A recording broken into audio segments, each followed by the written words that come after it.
If you want this year to be the year that you finally get great at mixing music, this video is for you. If you have big career aspirations in music production or engineering, this video is for you. If you just have a desire to get really good at mixing so you can create your own art that you're proud of for you, this video is for you too.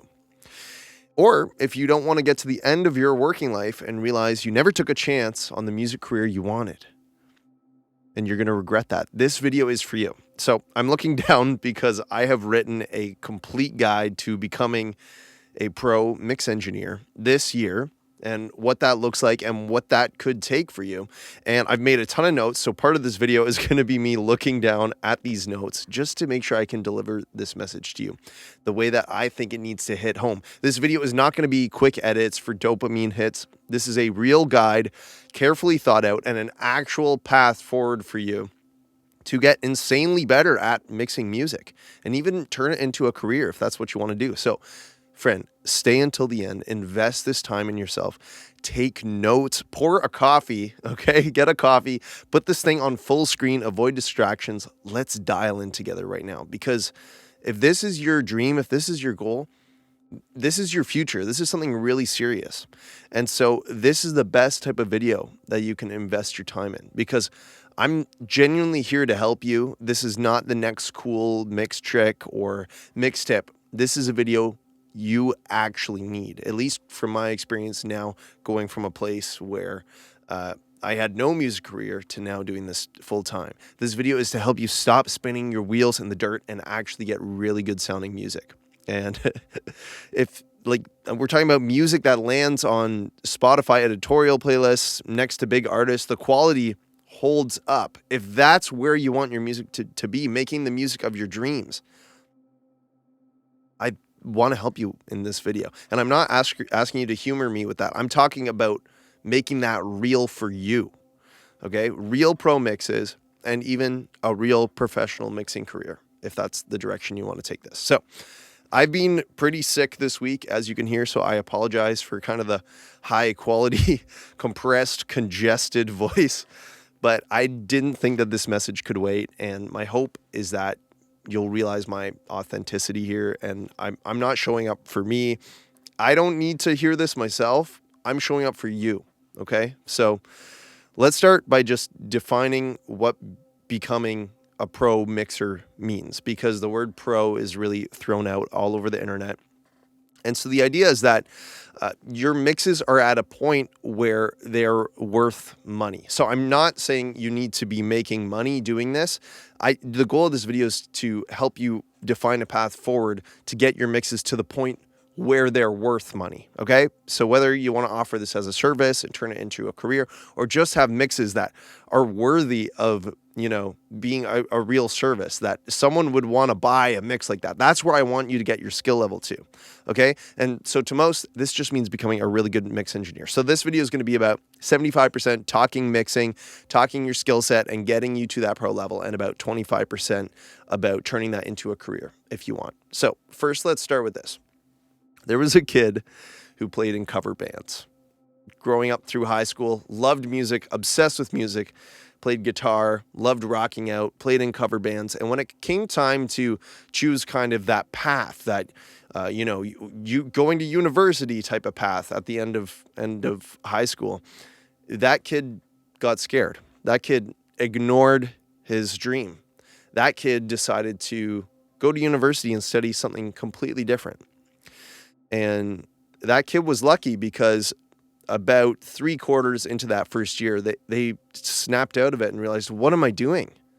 I have a dream here. I have a gift, is what the kid said and thought. And so he looked for an alternative path. And that alternative path was in the form of a 2-year audio school program. And that kid transferred into that, saying, you know what? If I'm going to take a chance, now is the time. I can always come back to, a fancy commerce education later if needed, but now is the time to give this thing a shot. And so that's what he did. And he went to audio school for 2 years and got a really good foundation in engineering and music production. and came out of college with, a good grasp on the local music scene, freelancing around, recording local artists and bands, doing a little bit of mixing and recording and live sound, kind of all sorts of different jobs. And it was enough to pay rent with a couple roommates at the time. But then the pandemic hit, and all of a sudden that was all over. There was no music in local music industry left for him to work in. And what happened is he realized he had a skill set that he had been developing in mixing music. Said, you know what? I'm going to put this online. I'm going to offer this service online and see what that turns into. And at first it was a little slow, but then it got a little busier, and then it picked up further. His mixes got better. More and more songs were getting onto better playlists. More artists were reaching out to him. He was developing a reputation and an online presence for this, to the point where 4 years later, he's mixing music full time and has been doing it as a career for several years with music that is at the level that he never would have dreamed. And that kid was me. If you didn't realize already, maybe you know my story already. But I've been able to carve this path for myself. And when I almost went a different direction, I kind of snapped out of it and came to and realized this is my life. This is my journey. I want to get great at something to do with music. And that for me became mixing. I've been down this path. I've been down this journey. And I can tell you some things today that are really, really going to be insightful for you on your journey as well, because everyone's path is different. And the first thing it comes down to is when I realized I wanted to make mixing my thing, I didn't have the right conditions for it. I had probably all sorts of excuses I could have had. For example, I hear this one a lot. My room is bad. I don't have the right room. I don't have a good enough room for mixing. My room wasn't always like this. It wasn't always treated and, ideal mixing conditions. I worked in a square cube box of drywall and hard surfaces with reflections all over the place. And that's where I started my mixing career. You can do it with whatever room you have. And if that's an unoptimized room, which I'm calling that an unideal room, you can make it work. But you need to follow something called the home studio formula, which is something I put together keeping in mind something called referencing. What is referencing?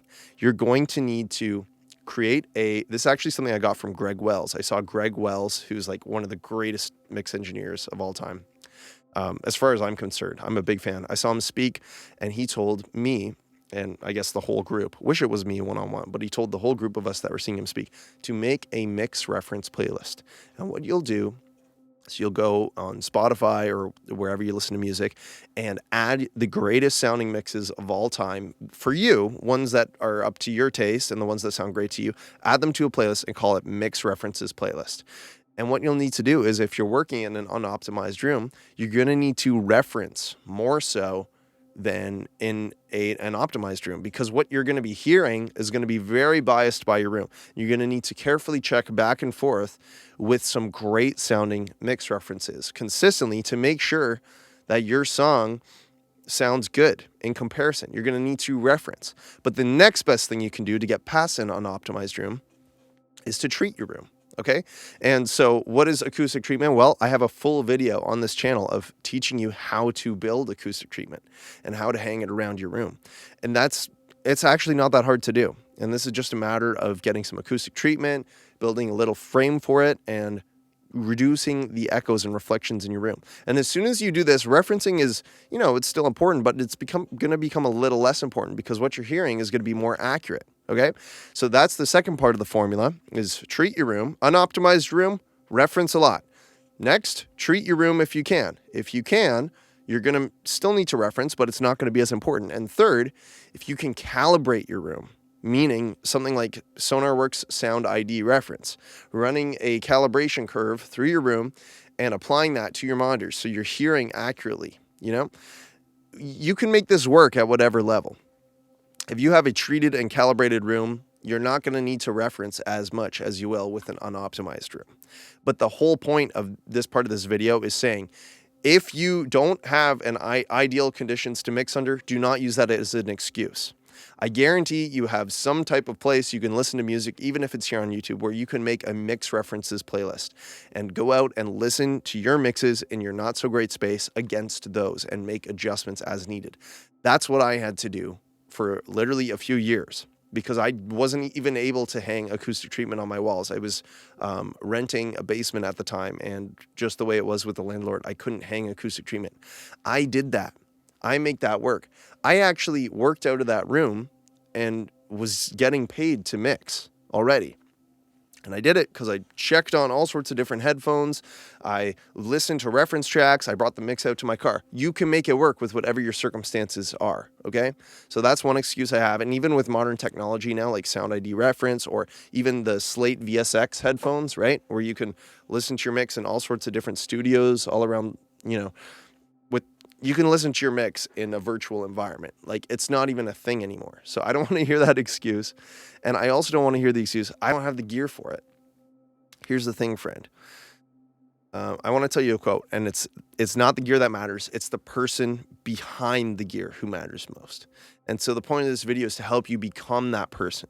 Become that person that has unplugged. I want to tell you about something called the unplugged rule. And this is something I teach to my students. And the idea is that you have an unplugged, undistracted understanding of mixing music.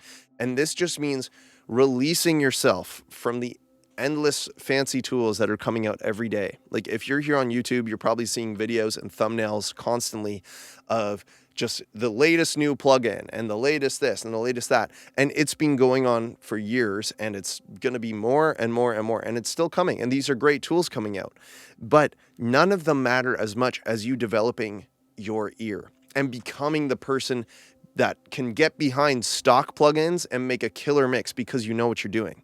It doesn't matter if you have all the fancy plugins. If you haven't developed the ear and you haven't become the engineer that can get great mixes with whatever tools you have, it doesn't matter, okay? So I don't have the gear, can't be an excuse either. I didn't start out with all the best materials and all the best plugins when I started mixing, and I made it work. Over time, yeah, I gathered some great plugins, and you've seen some cool plugins I featured on this channel.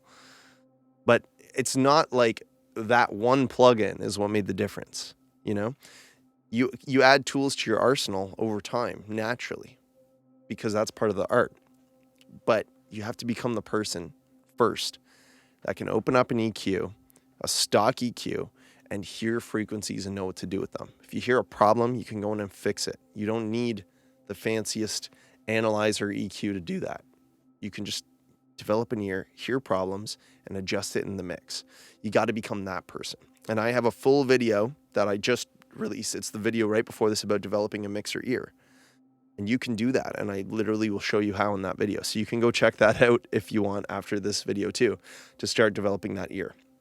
Speaking of developing your ear, I want to now move on from some of those excuses and get onto your actual skill set. How do you build that great mix engineer skill set that you're dreaming of having? And here's how you do it. You need a clear path forward. You need to identify your mixing skill level. And the way that I like to do this is using something that I've developed called the 4 stages of mixing.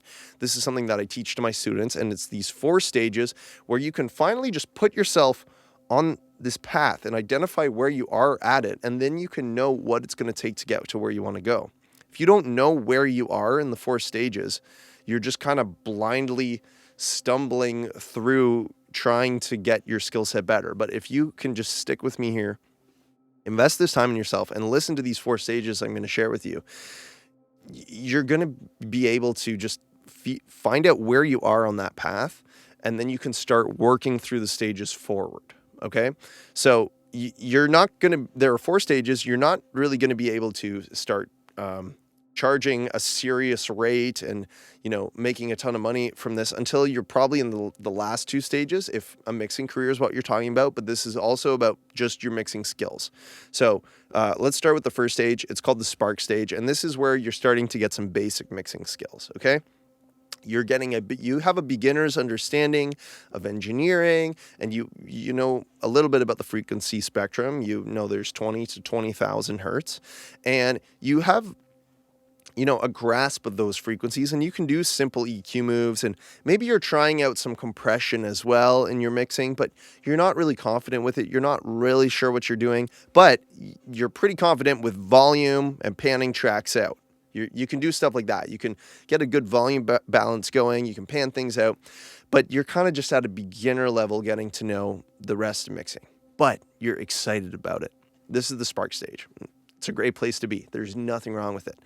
We all started here. And so if you're on the spark stage, let me show you the path forward. Okay. And the next stage is the growth stage. And you may be here. A lot of people are in this growth stage. And this is where you're getting a strong grasp of the basic skills. So EQ and compression, you're using them strongly.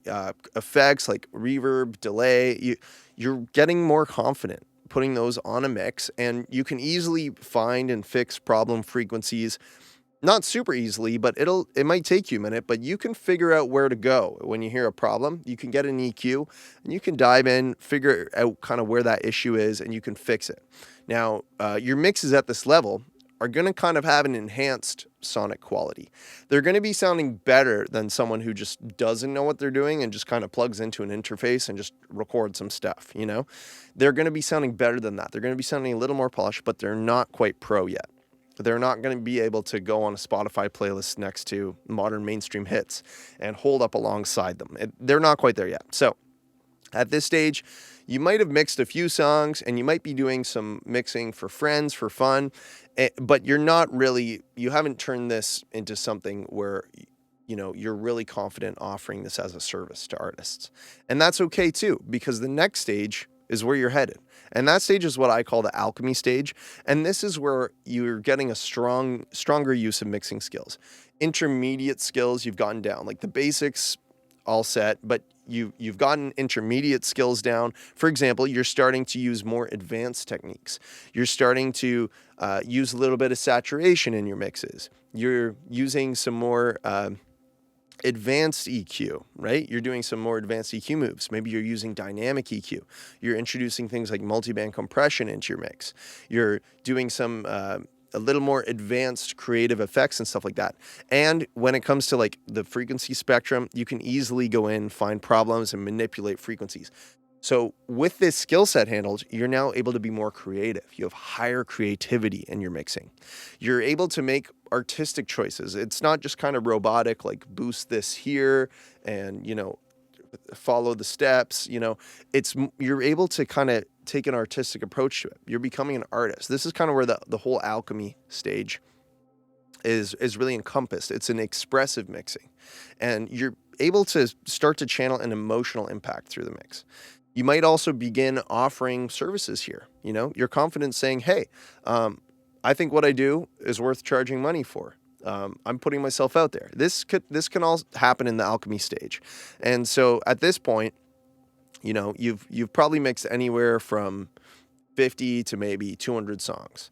Now, the stage beyond this is the mastery stage. This is where like true mastery lies. It's the mastering of mixing skill. These are like the mixing gods, like everyone looks up to. It's like, it includes anywhere from people doing this professionally full time to, the greats, the Chris Lord-Alge, the Greg Wells, the Serban Genia, right? It's just absolute masters of frequencies. If you hear a problem, you can instantly fix it. You know where to go. You don't have to think about it. It's all intuitive. Mixing is intuitive at this level. It's effortless artistic intuition. They see through the matrix. At this mastery level, you see through the matrix. And at this point, you've mixed anywhere from 200 to 1,000 to even more songs, right? You're mixing at a commercial level. The sonic quality is consistent at the highest level. So if your song goes on a playlist, you don't hear a difference in quality from a mainstream song that's, on the radio to your song. That at this level could also very well be playing on the radio. You know what I mean? So at this level, you're regularly mixing for artists at a high level. It's the end goal. It's the mastery stage. And you can get there, but you have to kind of see forward through the path. If you're at the growth stage, which is a great place to be, and many people watching this video, you might be at the growth stage. Now you can see the path forward. There's going to be kind of that next step. into alchemy, and then further into mastery. And the whole point is just not to stop, not to quit. Get those reps in, get those songs in, you know?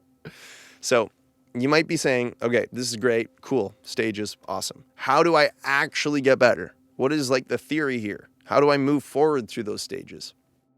Okay. And so the first thing I'm going to tell you about this is know your frequencies. I want to give you 2 action steps you can take right now. And the first is watch my last video I told you about earlier about developing a mixer ear. It's this crazy 20-minute ear training thing. And I hope you like it. I think it's going to help you a lot. And the second one is going to be download my free guide. I'm going to put it at the top of the description. It's called the Home Mixing Cheat Sheet. And this is going to already give you starting points of where to boost and cut all sorts of instruments. Okay. 2 action steps for you right now to get better at knowing your frequencies and experimenting, okay? That's the first thing. The second thing is get a mentor to show you this stuff. It doesn't have to be me. It can be me, but you got to stop the endless rabbit holes. And if you're watching this on YouTube, this is a great place to take in this message. So let's think of it this way. When a student is learning to become a medical doctor, there's a curriculum developed by actual doctors to transfer their knowledge to the students in the most effective way possible. Those medical students, they don't make up their own curriculum. You know what I mean? They don't make up their own training using just a whole bunch of random videos saying, you know what, I think today I'll learn about broken bones for an hour, and then later I'll learn about how to remove an appendix because I saw a cool YouTube thumbnail for how to do that, you know? There are trainings made so that they can deeply understand medical theory, and they're made in a progression that makes sense. So you're not jumping around, right? So I wrote here, there are years of practice in the field. You know, there are trainings to deeply understand the theory, and then there are years of practice in the field where they're watching experts do surgeries and then trying them for themselves with that expert guidance, okay?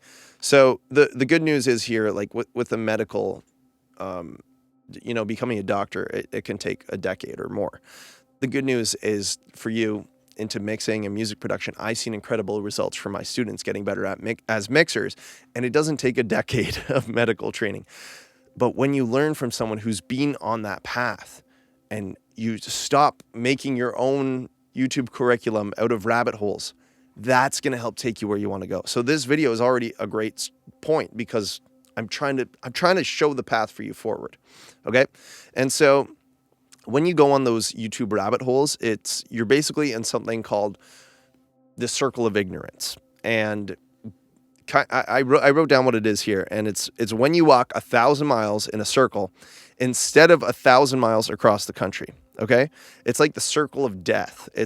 You think you're making progress, but instead you're just treading around in the same small circle. And this is why you're not getting results. It's why your music's not sounding better. It's because the danger is the longer you tread in this circle, the deeper you cut that path into the ground. You're treading on the same footsteps over and over, going deeper and deeper. And the deeper you tread that circle into the ground, the harder it is to leave. And these are your habits of just, mixing trick video number 50 that you'll forget tomorrow. And I'm not saying this is you. I know it's because me. Like, I get stuck in this too. And so I make these videos also as a reminder to myself of what it's going to take. The key is not spending that time walking in a circle, but walking across the country. And so how do you do this? You have to improve with every step. And the thing is, you might not know what that improving is. And so I teach this to my students in detail so they don't tread forward in circles. You have to know what to improve. If you're just looking at the wrong things, you might not actually know what it takes to make your mix, that next 5% better. And you might just be adding another trick to your arsenal when you actually need to be learning about a whole new part of mixing that you didn't even know existed. This has happened to me so many times where there's a new technique. Like, I think back to when I learned about clipping, I didn't know about clipping. And if you're wondering about clipping, I have a video about that too, about 2 or 3 videos back. You can check it out. This was like an aha for me. I didn't even know that existed. But when you have someone to show you the way, you learn about all these things that you didn't know existed. You can't make your own curriculum, find a teacher. It doesn't have to be me. If you resonate with what I'm sharing with you, feel free to subscribe, and then you'll make sure that this isn't the last time we see each other. But you need someone to show you the path ahead. And so with that, I want to share with you a few different parts to mixing that you need to get down. And if any of these stages are something you didn't realize is really a thing, then this is all being worthwhile for you, because it shows you a missing piece of the puzzle. So the first is volume and panning. Probably you got that down if you're watching this far into the video already. Okay? Get great at balancing a mix. Understand the stereo field. Find out how panning can do incredible things for your mix. How making your chorus wider makes it hit harder and feel bigger. Okay? Getting your balance right of your drums and bass. That can take time to develop that ear to do that. Okay?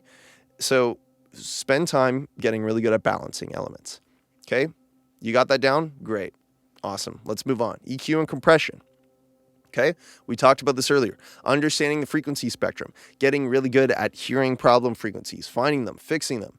Maybe boosting things to make your mix more excited in some areas, or bring out certain energy in the mix.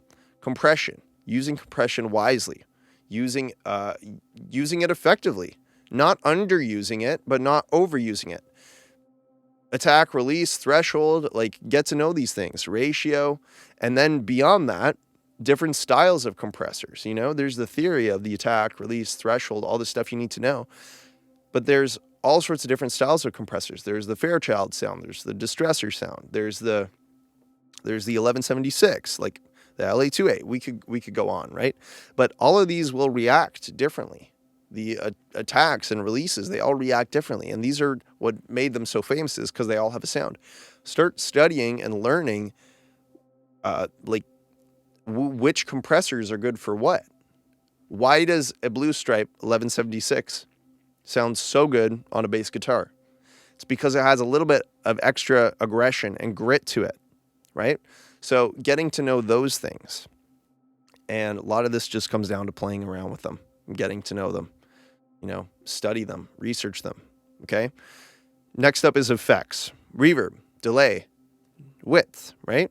Those are just some basic effects you can get comfortable with, but learn about pre-delay. Learn about, the cool side chaining trick where you side chain your compressor to the reverb to move it out of the way. Learn about some parallel width, adding a little bit of width on your lead vocal and blending it in parallel. Delay. There are going to be times where you don't want reverb at all, because delay is going to do a better job. Okay? Short delay, long delay throws. I've a ton of delay videos on this channel. Okay? Now, beyond that, beyond basic volume, panning, EQ, compression, effects, you're going to move on to advanced processing, right? Advanced EQ. What the heck am I talking about there? Well, it might be things like dynamic EQ, right? A EQ that reacts only and kicks in dynamically, like a compressor, only when that frequency becomes a problem. Think of like FabFilter Pro Q3, right? Dynamic EQ. Selective analog EQ, the same way we talked about compressors and carefully choosing an analog style compressor because they're known for different things. This is the same with EQ. There's a reason an API 550 EQ sounds really great when you boost 2K on a crunchy electric guitar. It's very musical. It's very harmonically pleasing. It's musical, which means it sounds great to the ear, especially in that area. For just whatever reason, these EQs are just great for different things. And so studying different analog EQs and why they sound so great. The SSL channel. Why do people love it? Because it sounds like what they want it to do. When you turn a knob on an SSL channel strip, most people that love it will tell you it's like that because it does exactly what they hear in their head. What they imagine in their head happening when they boost, when they boost the highs on that SSL channel strip is what they hear. It's the same with like a Neve channel strip. When you boost those highs, you're going to hear that Neve sound. Okay? So getting to know, this is going beyond just like understanding the frequency spectrum and hearing frequencies. It's like these are actual EQs that do things. And so this is the next part for you to get down. Is that like advanced EQ, understanding selective analog EQ, how to choose them, right? Then beyond this, there's going to be advanced compression techniques you're going to want to learn. Parallel compression. What does that mean? Like putting a compressor on a parallel track and blending that in. Multiband compression. How are you using multiband compression, right? Limiting. That's a type of compression. Limiting isn't just something that's used only on your master bus, or only on your mix bus to make sure it doesn't clip. It's something you can put throughout your mix. You can put a limiter on vocals, and you may not know that. So this is the stuff that you're going to learn and you're going to find out. Maybe you're doing some punchy limiting. Maybe you're changing the attack and release time on your limiter to, catch the transients of your drum bus a different way. Okay?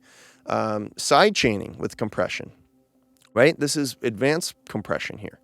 So you're going to get there. That's the next thing you're going to learn. Then from there, maybe you're going to start using saturation in your mix. Maybe up until this point, maybe you're like me and you're a guitar player, and so you're familiar with distortion because you hit turn on your distortion pedal, but then you hear about saturation. You're like, what even is this? What does this mean? Right? And so it's that little bit of analog color or character that isn't necessarily distortion, but it's a form of soft knee compression and soft clipping is what you could call it, which basically means when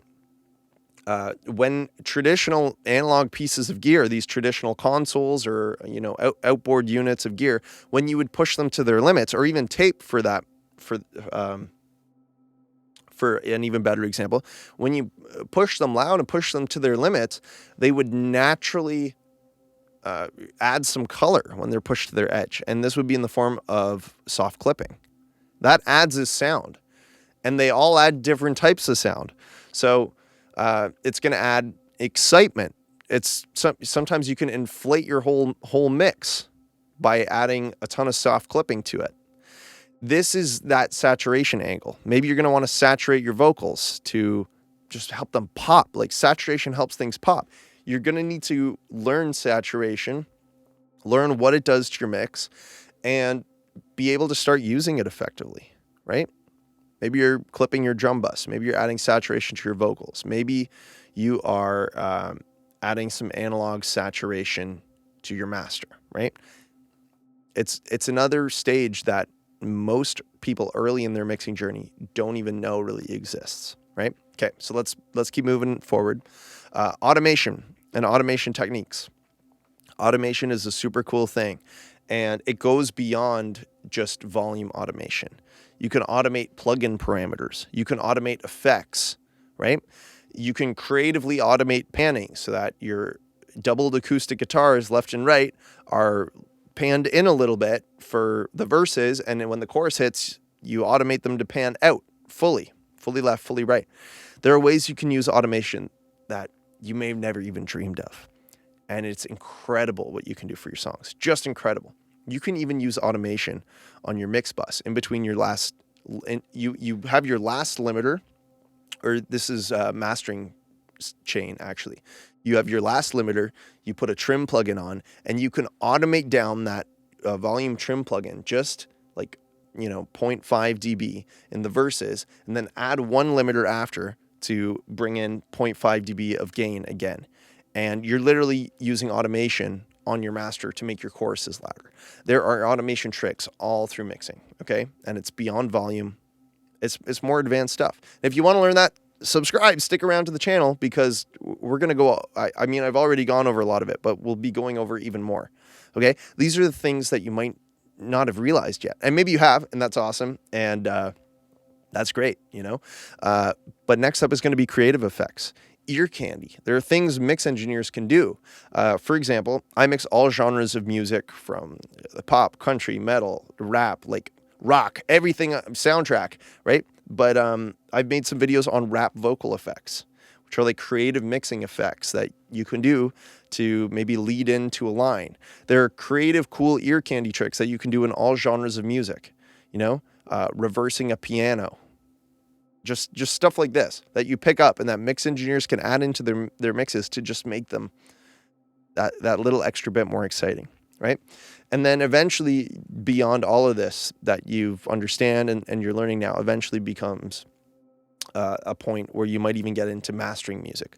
But that's for another video, and mastering engineers is a whole other thing that that you can get into. So we'll stick to mixing here.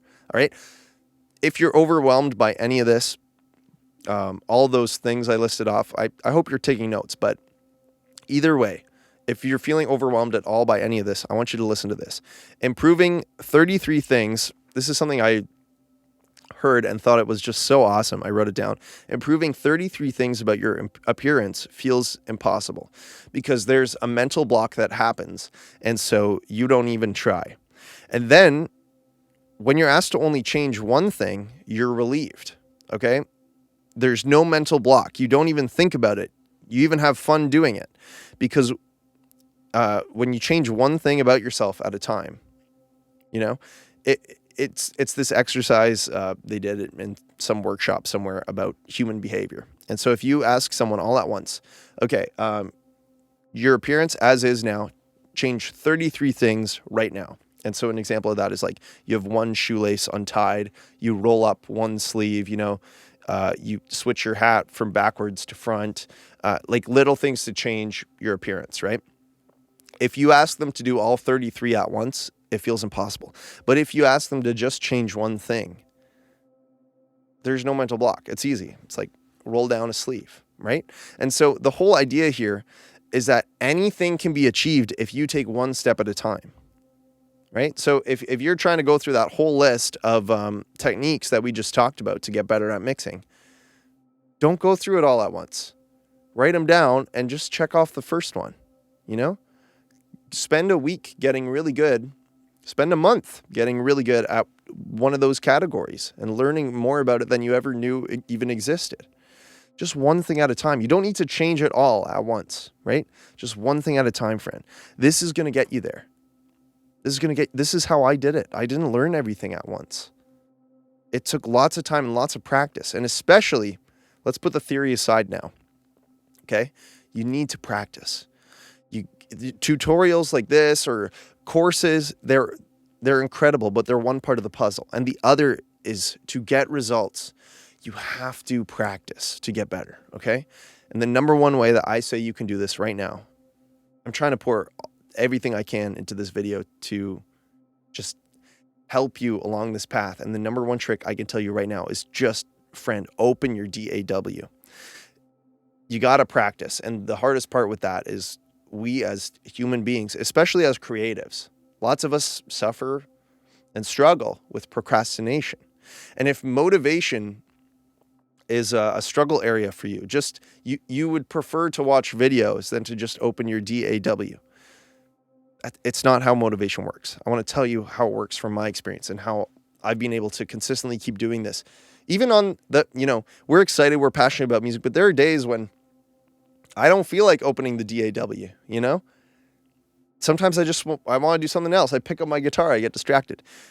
Motivation doesn't come from just sitting there and hitting you, hoping for motivation to come. Like I'm hoping for it to just hit me. The power, the real power is in just starting. And this is why I say open your DAW, because here's what happens. Once you open your DAW, you get a micro win. The little dopamine that hits you when you see your project open up and you see the colors of the tracks and you remember, oh yeah, there's that cool vocal effect track I made the other day. That little bit of opening your DAW hits you with dopamine. It's like a micro dopamine shot, and it inspires you to take the next step. It inspires you to click on that guitar that you recorded yesterday and to start adding some processing on it, right? It's not sitting there waiting for I feel like mixing to come across you. It's literally finding the power, just the bravery to just click your DAW icon. And once it opens up, you're off to the races because you've literally changed the chemistry in your brain from not feeling like doing anything to having a little shot of dopamine from seeing your project and moving you forward. That's a total hack that completely changed my life. And I hope it helps you.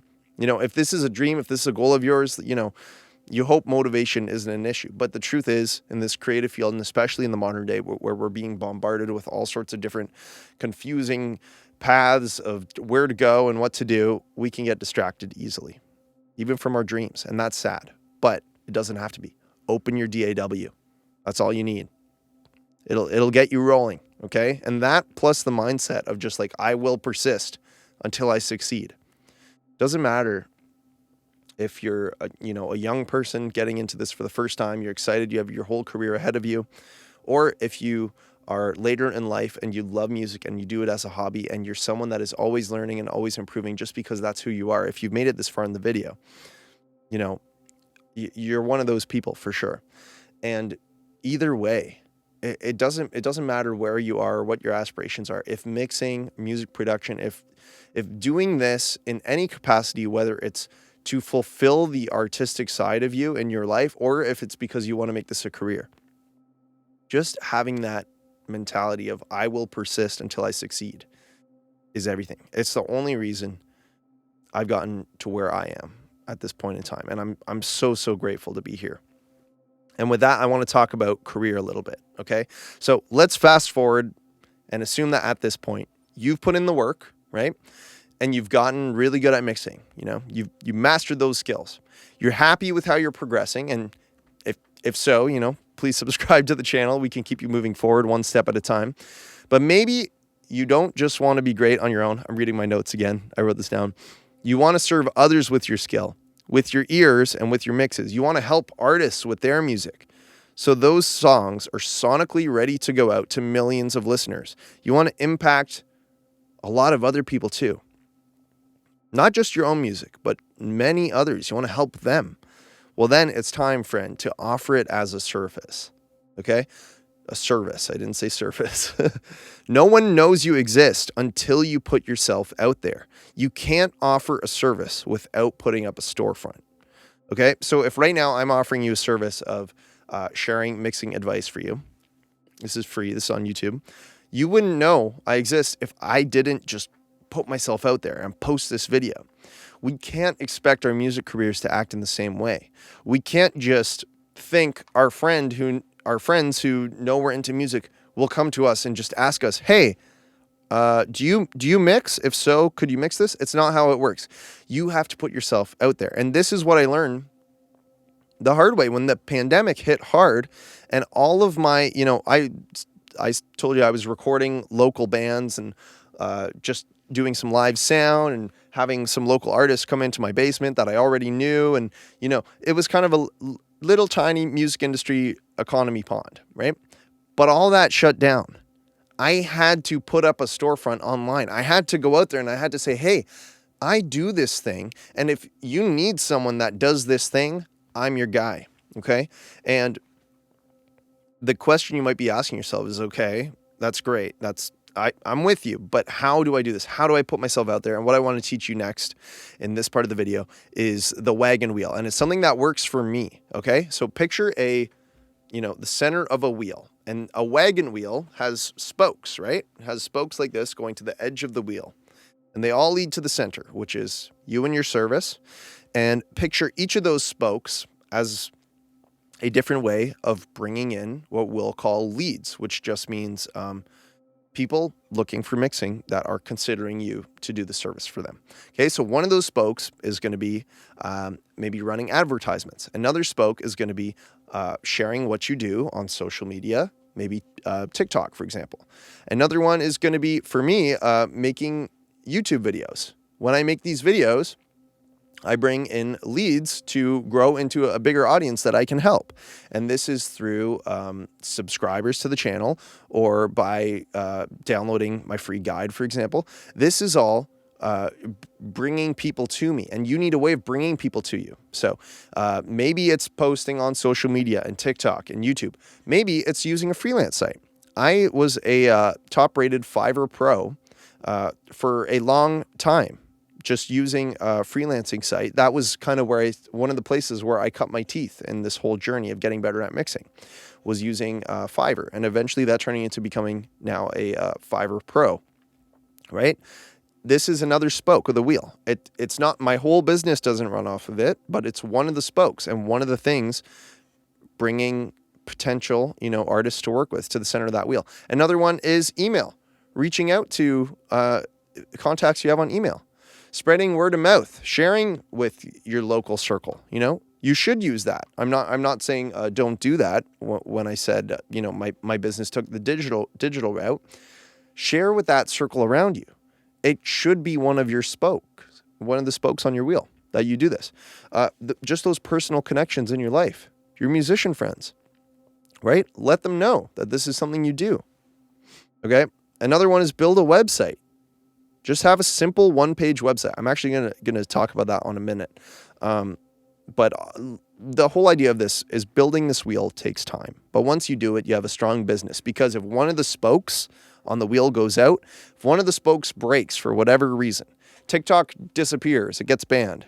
If you're bringing in all your leads from one place, if you have these spokes set up, the whole wheel doesn't collapse. And this is how I personally went full-time into this. I have my wheel with spokes in all sorts of different directions. And the combination of that has turned it into, a business that I love, where I can help a lot of people coming in from different places, but all coming in one way or another. Okay. I don't want this wagon wheel idea to overwhelm you, because if you right now in this moment, you're thinking, oh my gosh, I have to set up a freelancing site, and I have to set up ads, and I have to set up now I have to make a TikTok, and I have to make a website. Don't let that overwhelm you. Just start with one or two. Just pick a couple and get started. Make a simple one-page website. This is what mine looks like, and it works. It's a one-page website, with a form on it where people can contact you, where they can put in their name, email, and write you a message. Put 5 to 10 great mixes that you're proud of on that page with a play button. Get some testimonials from artists you mixed for. And even if you're starting small and you only have a couple testimonials, put them on there and start sharing the link around. Or go set up, pick one thing to do, go set up a profile on a freelancing website. Or you can start by sending personalized messages to everyone you know in your music circle, telling them that you're offering mixing or production or something. And then from one of those first areas that you started trying out, when you get that job, when you get that first job, really over deliver, respond quickly to their messages, make revisions if you need them, and make those revisions with a smile on your face, because when it's done, you want to blow them away, right? Send them some extra files or versions of the mix that they didn't even know they needed. Send them the instrumental. Just send it to them. Include it. Add MP3 versions of everything too, in case they need them, in addition to the WAV file. And then, everything goes great. Ask them for that first testimonial, or ask them for that first review, and put it on your site. Just start with one of these and watch it grow. Friend, the whole process, it's not going to take place overnight. It takes time. And if you're at the very beginning, it could take a few years to get to realistically to where you dream of being. It took me that time, and that's totally okay. Too many people will give up before their mixes sound the way they want. Too many people will go back to one of the excuses I shared at the beginning of the video. Oh, I don't have the right room. I don't have the gear for this. I don't have the ears for it. If this is a career that you're dreaming of, don't give up on your music career because you've only had one small job in the first 6 months. It starts slow, and that's okay. The snowball comes as your skill set gets better, as you begin to serve more people, as your site grows, as your testimonials grow. That's all part of it. And it's the same with mixing skill. That will snowball too. And this is all okay. Don't give up. This is how I started, and I now do this full time. But friend, life is short. Dream big, go big, right? That's what greatness is. This is what becoming the best artistic version of you is. And it doesn't happen overnight, and it's not supposed to. But it won't happen at all if you don't start, or if you don't believe it's possible. The most important thing here is that you believe you can do it. And you can, friend, you can. You can do it. No more excuses. You gotta believe with all your core that it can be done. Whether it's, and I'm not saying, if your dream is just to get better sounding mixes, it can be done. And if your dream is, on the career side, to turn this into a career, it can be done. Your beliefs dictate the outcome of your life. You don't have a choice. You got to believe. It's your life. It's your dreams. It's your goals. This is your journey to make whatever you want. And so, friend, if you want that journey to include music production and include mixing and art, right? You're in the right place here at this channel, because I want to help you. I really wish I had a message just like this when I was starting out. I was alone, shooting in the dark a long time. And that's why this channel's here. It's to help you. It's to be someone who has climbed the mountain and is on the other side. And I'm waving back to you and saying, hey, I know the way. Let me show you the path down the middle. It's a lot harder than the way you're going. So, friend, if you're ready to walk that path, subscribe, because if you don't, I might not see you again. That'd be really sad, because there's so much more I can teach you coming soon. And if you're ready to seriously speed up your results in mixing, I did tell you about the free home mixing cheat sheet that I think you should download right now. Don't wait. And remember, we talked about not shooting in the dark anymore, defining the path ahead. This cheat sheet is a literal manual of the most common frequencies, the most common compression settings, most common possible effects to use on all sorts of instruments: drums, bass, guitars, electric, acoustic, vocals, right? Even strings, piano, it's all on there. And it's just going to help you get results way faster than trying to shoot in the dark and do it all on your own, okay? It's at the top of the description. It's absolutely free. It's going to help you a ton. Friend, thanks so much for spending this time with me. I hope that this guide helped you. And there's lots more on the way. So I'll see you in the next one. And I'll talk to you real soon.